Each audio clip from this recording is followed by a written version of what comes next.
20 septembre, amis de Miséricordia, bonjour et merci de nous rester fidèles.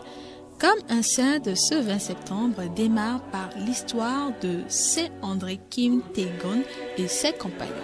En effet, Saint André Kim Taegon fut le premier prêtre coréen et le premier prêtre martyr durant les 4 grandes vagues de persécutions successives qui ont secoué la Corée de 1839 à 1867. Comme son père Saint Ignace Kim, décapité pour le Christ en 1839, Saint André subit d'horribles tortures et sera décapité 9 ans après son père à l'âge de 25 ans. Plus de 10 000 chrétiens à l'époque moururent ainsi au nom de leur foi. En 1984, 103 martyrs de Corée, dont 3 évêques, 8 prêtres et d'autres laïcs, mariés ou non, vieillards, jeunes et enfants, seront canonisés saints. À la suite de Saint André, l'Église se souvient aussi de Sainte Eusébie, martyre. À 14 ans, elle s'éloigne du monde pour entrer chez les religieuses qui suivaient la règle de Saint Cassien à Marseille. Elle connut l'époque où les Sarrasins vinrent ravager le sud de la France, le Languedoc, le Roussillon et la province. Marseille aurait pu se défendre, mais le gouverneur de la province, Moron, appelait lui-même les Sarrasins. Les 40 moniales découvrent qu'une horde se porte sur leur monastère.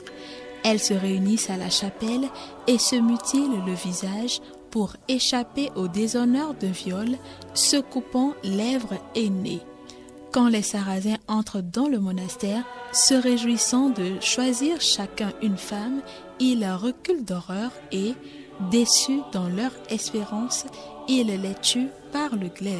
Sainte Eusébie décéda en 731 avec un grand nombre de ses sœurs. Le 20 septembre est aussi consacré à la mémoire de Saint Eustache, martyr.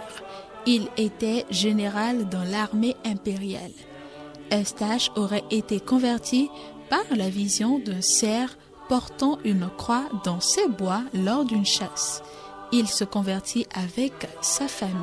Capturés par des pirates alors qu'ils embarquaient pour l'Égypte, ils seront vendus comme esclaves.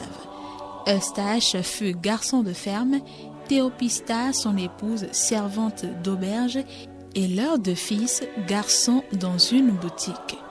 Ils se retrouvèrent quelques années plus tard, mais furent tous condamnés à périr enfermés dans un taureau d'airain chauffé à blanc à cause de leur foi chrétienne.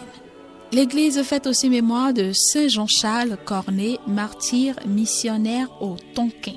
Accusé d'être le chef d'une secte fausse, il subit la congue, puis la cage et, par décret de l'empereur Min Mong, fut taillé en pièces.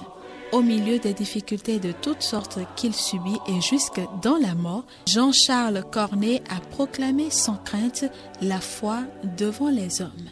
Il sera canonisé par Jean-Paul II à Rome le 19 juin 1988 parmi 117 martyrs du Vietnam. Bonne fête donc à tous ceux qui sont à l'honneur aujourd'hui et à tous ceux qui célèbrent un événement spécial de leur vie. Que les saints martyrs de ce jour intercèdent pour nous. Bonne suite de journée à tous et à chacun.